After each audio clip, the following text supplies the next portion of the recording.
The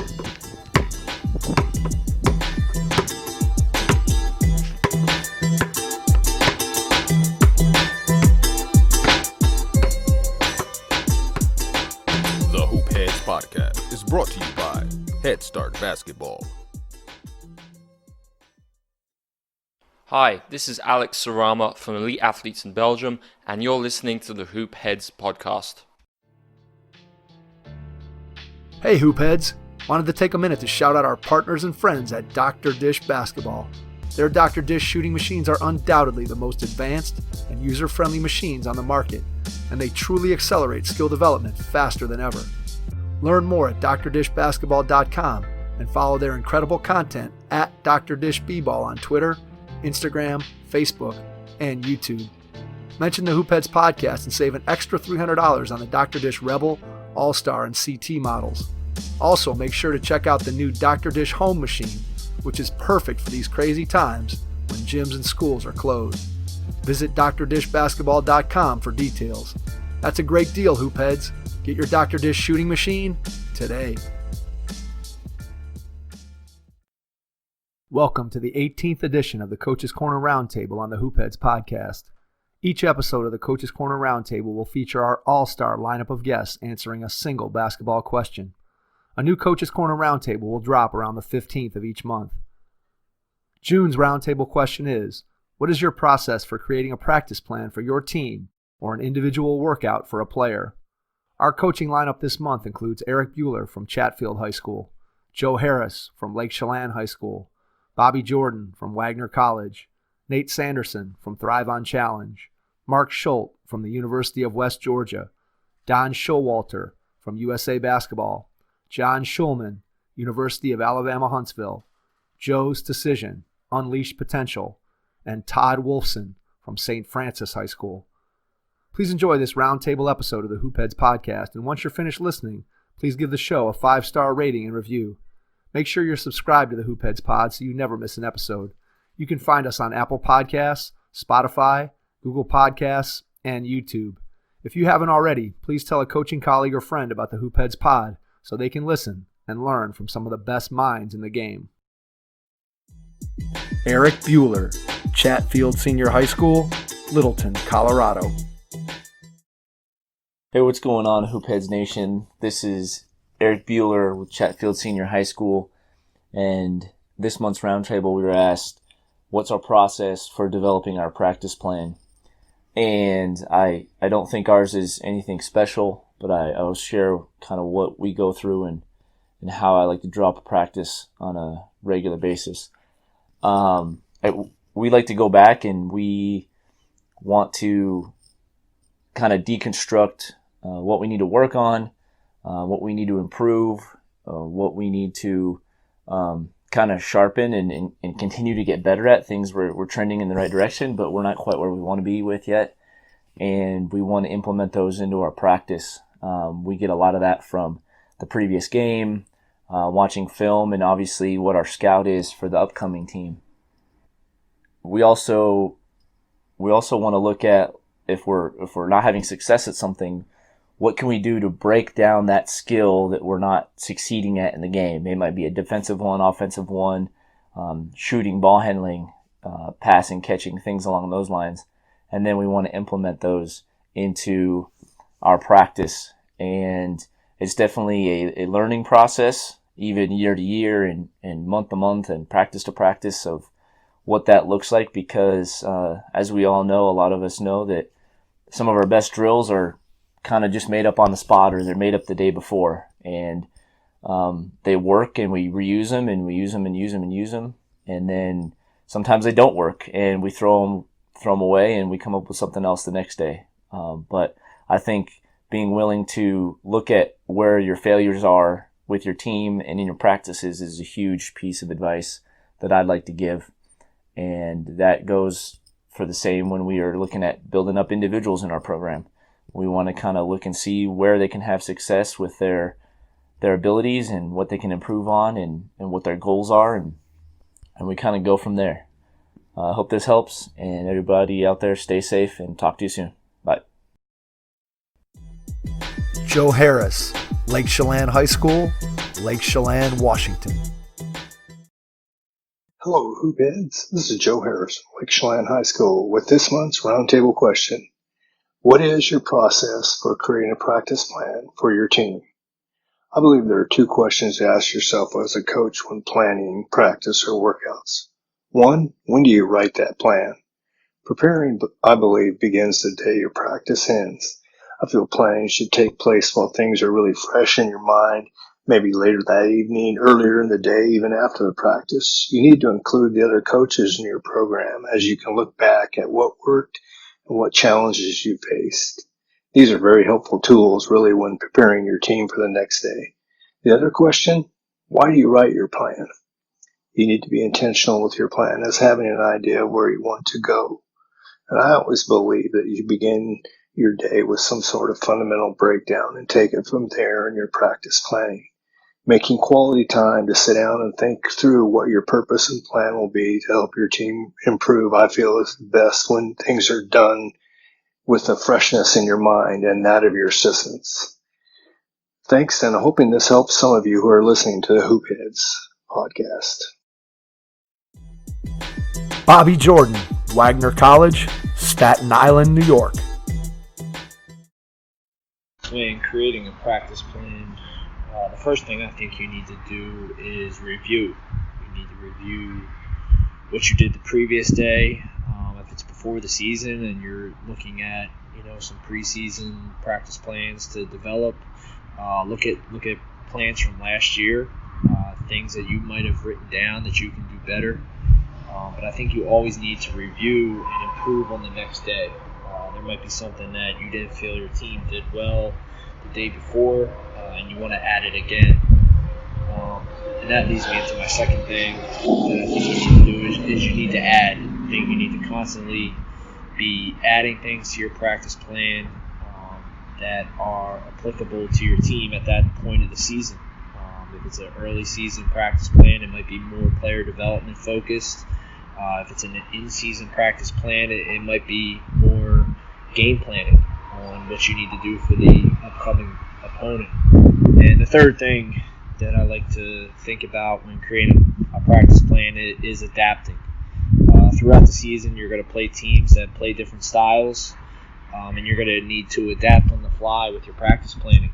That could mean going over flex offense one week to prepare for a team, and then maybe going over the dribble drive the next week to get ready for an upcoming opponent from a defensive standpoint. So review, add, and adapt are a couple of the things that I like to think about when getting ready to develop a practice plan. Nate Sanderson, Thrive on Challenge.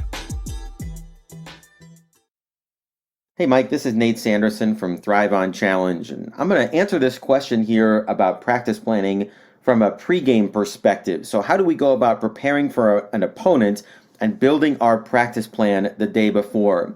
Well, the first thing that we typically open up with, besides our typical stretching routine and a little bit of get to know you at the beginning of practice here with our players getting a chance to interact, is we're going to get some shots up early. Obviously, the most important factor in winning and losing is, can you make shots? And too often in my past, I've always put shooting at the end, and then we get caught up in trying to scheme and trying to get everybody's set plays in, and we don't get to the thing that's most important in winning and losing, and that is shooting. So we're going to start there.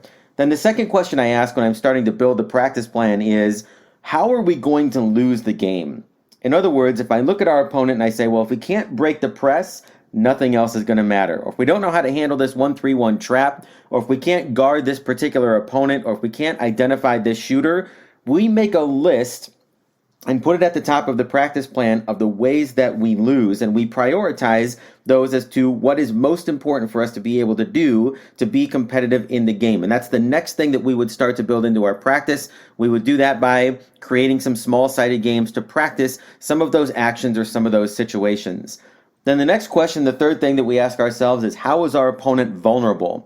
In other words, if they're playing a 2-3 zone, if they're playing an aggressive man-to-man, if they are going to press us, where are the vulnerabilities? And a lot of times we'll look at film and see how other teams have been successful scoring against them or breaking their pressure or shutting down their offense, whatever it might be. And again, we'll try to create some situations or scenarios in small-sided games to work on and get repetitions in those areas where we think that they're vulnerable.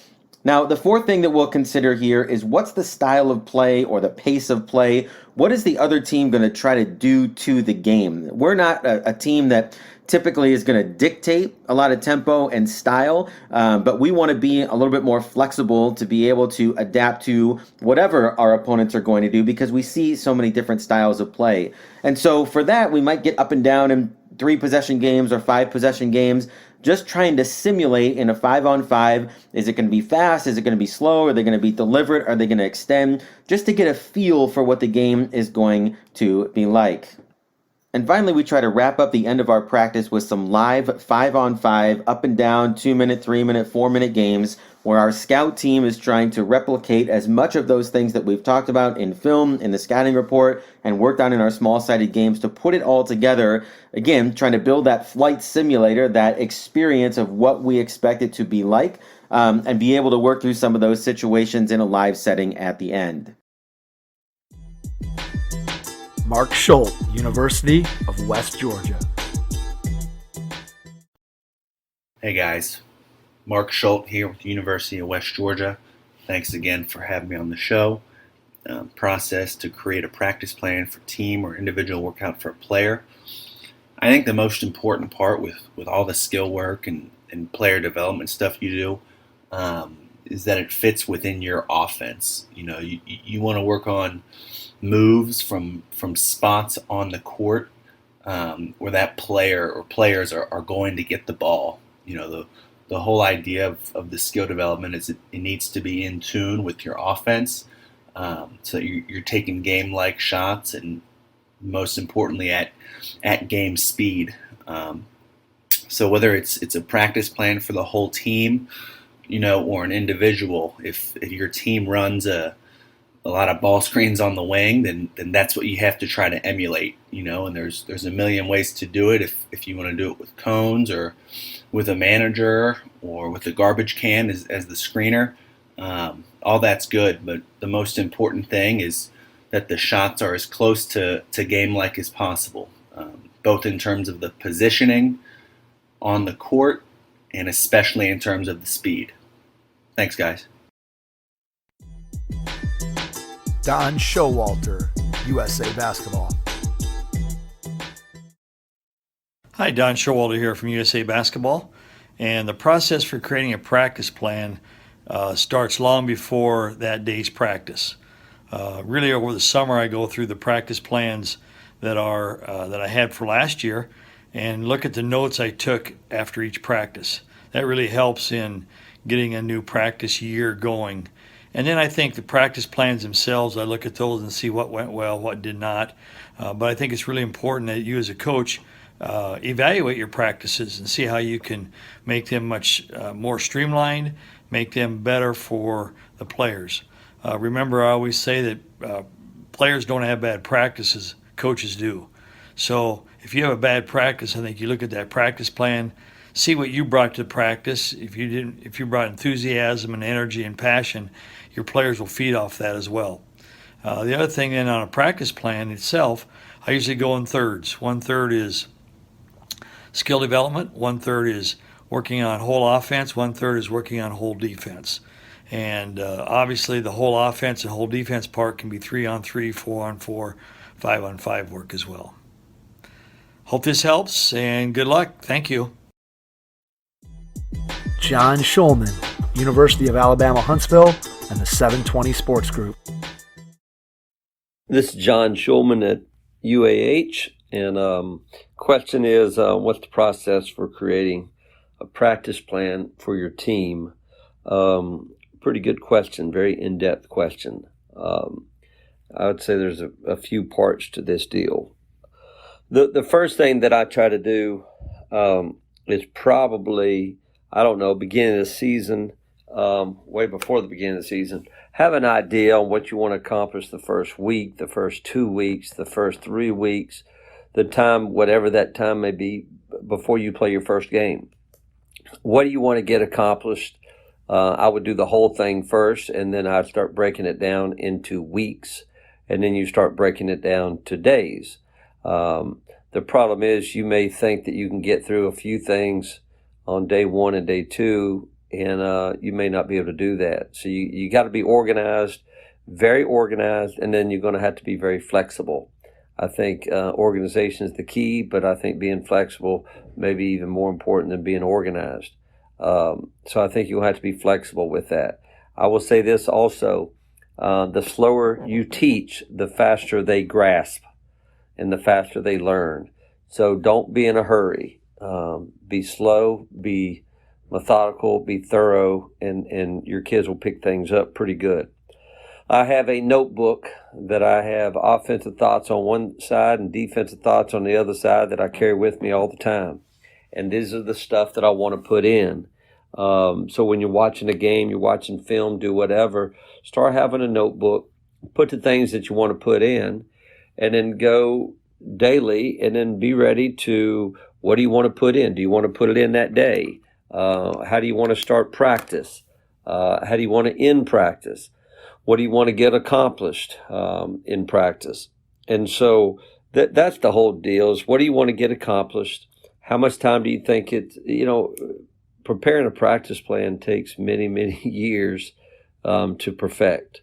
I've been coaching for 33 years, and I don't even think I'm close, but I do like where I am now than I was early in my career. We do a lot more competitive things in practice.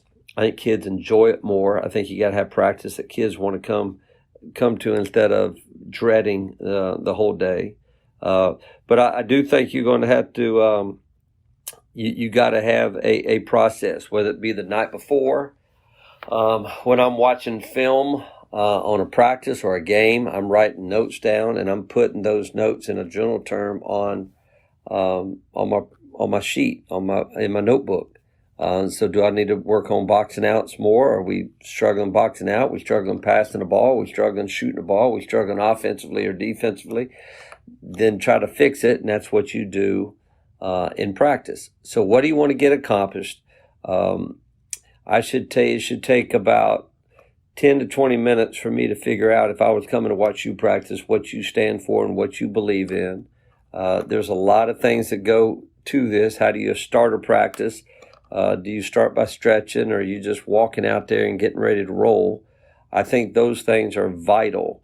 When you take a break, are you sprinting from drill to drill? Do you do drill?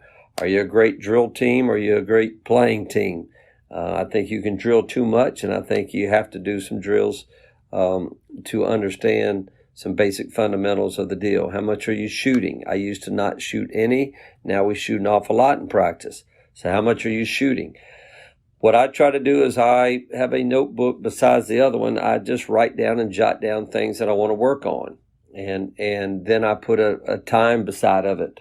And then I count up my time, and if you can practice 2.5 hours, then you should be going 150 minutes. And you can write a little time beside each one of your things, and then you got to organize it. And you have to organize it. Are you standing too much? You cannot be running and then have to stand and teach and then run again. And that you can lose your team, and you can have a bad practice and not be because of the players. You can have a bad practice because you made a bad practice, because your timing with everything is bad. So you got to think about everything. When you come back from break, what are you doing coming back from break? Don't stand them and then run them, and then stand them again, and then run them, and then talk too much and teach, and then expect them to have great intensity. It ain't going to happen. So a lot of things that go into this that I try to do my practice plan the night before. I don't do it the morning of. I do it the night before. I work on it, and it may take me an hour to an hour and a half to do a practice plan, maybe longer, maybe shorter. But I think you really got to have an idea, and I really think you have to devote some time and effort into this to be as good as you want to be. Hope this helps. Thank you. Joe Stasyszyn, Unleash Potential, Carlisle, Pennsylvania. Joe's Stasyszyn, Unleash Potential. This month's question is, what is your process to create an individual workout for a player?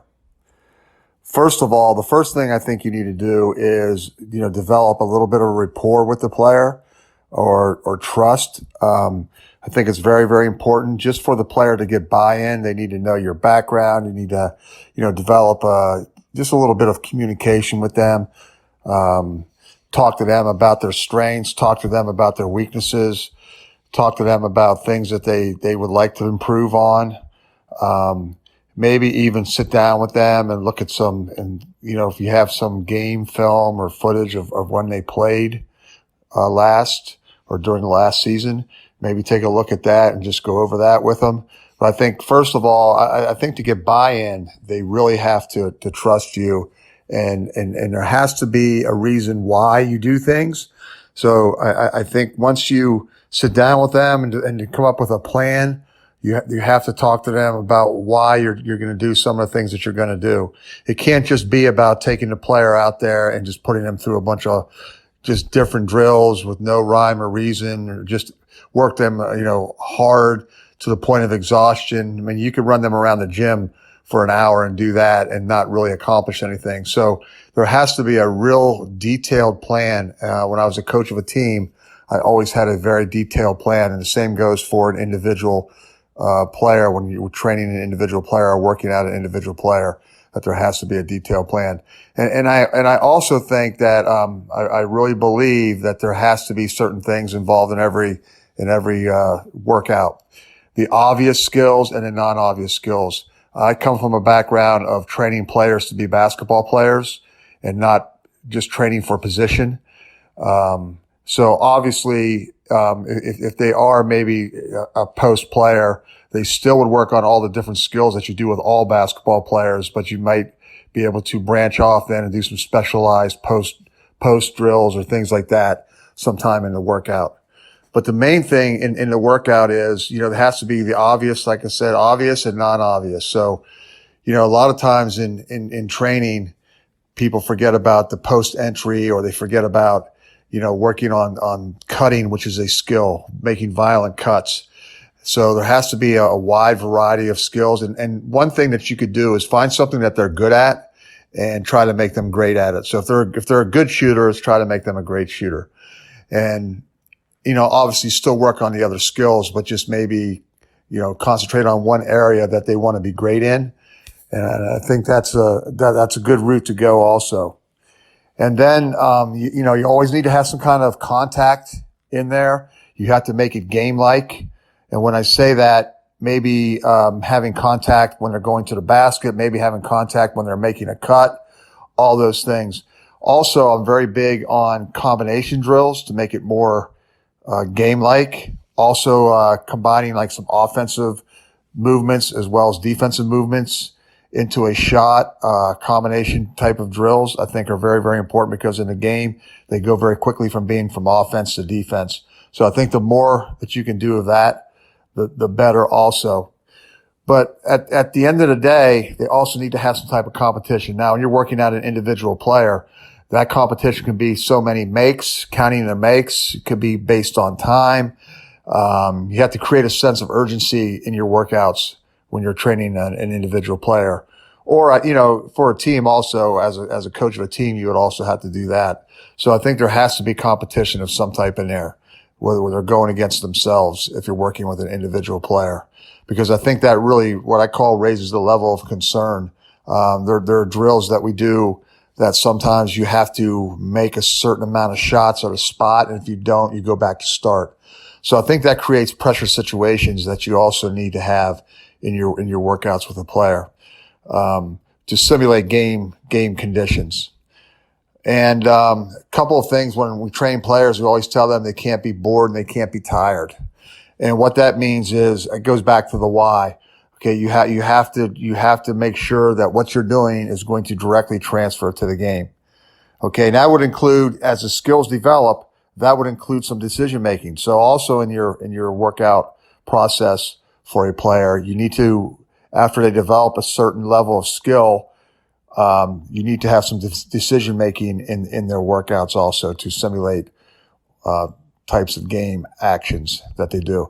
And then the last thing I'll say is, a lot of times when I'm working with a player, we also incorporate, what movements that they make in their offense. Maybe it's a high school player or a college player.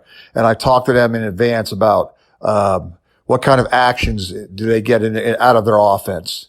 So I think you can develop drills to work on different actions that they get out of their offense. I think that is very important also, because now you're directly simulating and trying to enhance a skill that they're going to get when they go back to their high school or college coach. And then one more thing I think is very, very important is talk to the coach. You have to have an open line of communication with the coach and talk to the coach and get their input in terms of what areas the player needs to work on, what they would like to see. I just think that that's very, very important, especially when you're working with an individual player that maybe is not is not on your team or something like that, because you're a player development coach, that you need to have an open line of communication with their high school or college coach or middle school coach, whatever it is, just to show that you're working with them and not against them. I just think that that's very important. So we always make sure that we do that. So I hope that gives you some idea on the process that I would use. Thank you. Todd Wolfson, St. Francis High School, La Cañada, California. How you doing? This is Todd Wolfson. I'm the head basketball coach at St. Francis High School, which is in La Cañada, California, right outside Pasadena, California. And the question I'm going to answer is about creating practice plans for our team. And how I've done it in the past is I have a folder on my computer that has our practice plans saved every year. And when practice one starts, I pull up that practice one from last year, and I'm constantly editing and changing and adding. So I have some idea where we are as a team, where we are as a program, and where we are in our timeline to get ourselves ready for game one. I think it's easier when you save your practice plans and you can modify, you can go back. And if you have days where, you need a drill, or you kind of wonder, am I ahead? Am I behind? Those practice plans kind of give you a timeline of past years, so you can bounce your ideas off of those practice plans to try to find out where you are on your timeline to get your team ready to go. Seems like a simple tool, but it's really helped myself kind of just stay organized and stay on top of things and make sure I'm not, running behind or forgetting any topics or any pieces of defensive information, offensive information that I might forget. It kind of gives me that checklist to stay on top of things. So there's that constant flow of information coming in, and we're not missing any topics before game one. Hoping that we can use these practice plans this year, but the COVID-19 might throw that whole rhythm off. But we're going to do our best to make sure we follow those and ensure we have a great season. Hope everyone is doing well and staying healthy. And thank you very much. Thanks for checking out this month's Hoopheads Podcast Roundtable. We'll be back next month with another question for our all-star lineup of coaches. Thanks for listening to the Hoopheads Podcast, presented by Head Start Basketball.